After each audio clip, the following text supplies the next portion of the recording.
been tasked with presenting the findings of our visit, and I'll try to be very brief.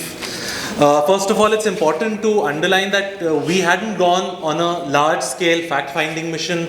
We had certainly not gone with any program of mobilizing or anything like that. We had simply gone on a mission to try to listen and understand, and listen especially to the families that have been evicted in various eviction drives over the last 2 months. We had intended to go to Gwalpada, as the other speakers have told you, because in the last 2 months, 2 major eviction drives had been carried out in the district, and on the day that we landed in Assam, a third eviction drive, almost unplanned and unscheduled, started to take place. As I said, in Gwalpada, these 3 eviction drives include Hasila Bil under the Balijana Circle, which took place on 16th June 2025, in which over 680 families were evicted and their homes were dismantled. Ashudubi village under Matia Revenue Circle on 12th July 2025, in which almost 1,084 families, some figures say 1,038, but over 1,000 families were evicted and their houses demolished. And on the day that we landed in Assam, over 105 shops and business establishments in Rakhyasini under the Matia Revenue Circle. Again, this demolition drive was still underway when we reached there, and residents from over 7 revenue villages were fearful that their homes would also be demolished in the coming days. In all of these demolition drives, there is a pattern of violation of due process and basic norms of legal procedure. For instance, in Hasila Bil, residents told us that on Friday, 13th June 2025, public announcements were made and some banners were placed in various places announcing that an eviction would take place in 48 hours.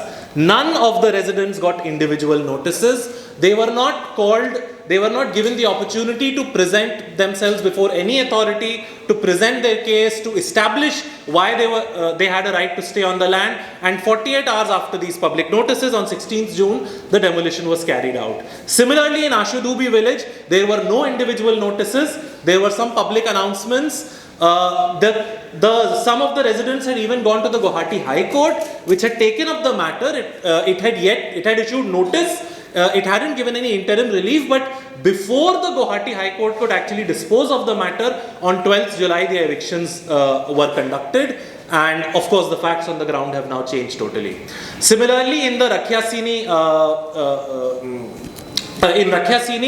there 105 shops were demolished, even though multiple cases are pending in the Guwahati High Court. But instead of waiting for those cases to be completed, the administration moved ahead to demolish 105 shops in the name of road safety, and that too in a completely unannounced and unplanned manner. Apart from this, when we met the residents of, especially of Hasila Bil and of Ashudubi, they showed us a litany of land records that present a very strong claim on the land. These land records, for instance, in Hasila Bil, these records date back to at least 1948, and they included their names in the 1951 NRC, voters list from 1950s and 70s, various other land documents like Toji or land tax or fines, and their own identity cards, as well as their inclusion in the 2019 NRC. Similarly, in Ashudubi village, they were able to show us documents going back at least 60 years, including some pattas which were from 1962, and it was very clear that a lot of these land were part of a zamindari system, which after the abolition of zamindari came into their possession, and there is a whole process, there is a whole history why they came to be on the land, and Bangladesh is nowhere part of that history. It's important to see that all of these, almost all of the people living on that land in Hasila Bil and in Ashudubi are actually victims of a climate emergency. They are climate refugees who settled on that land after they lost their homes to riverbank erosion and to flooding, which is again a very common phenomena in Assam. It is a very Assamese problem because of which they were living on that land. There was no external force.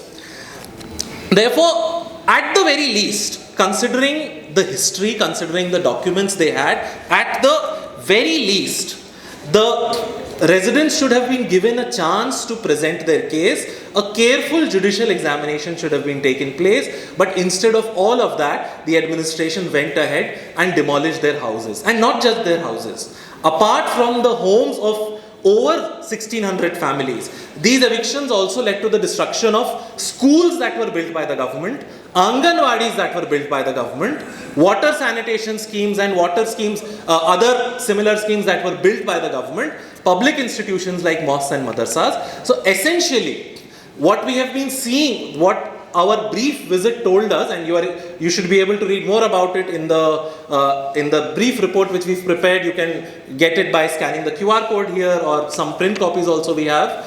But what you are able to see is that this is a systematic pattern where no due process is being followed, where clearly the identity of the residents is being targeted. Because they are Muslim, their houses are being evicted, and it is being used as a tool to create division at the cost of the lives of extremely poor families and their access to basic services and amenities and their livelihoods. Thank you. Shukriya.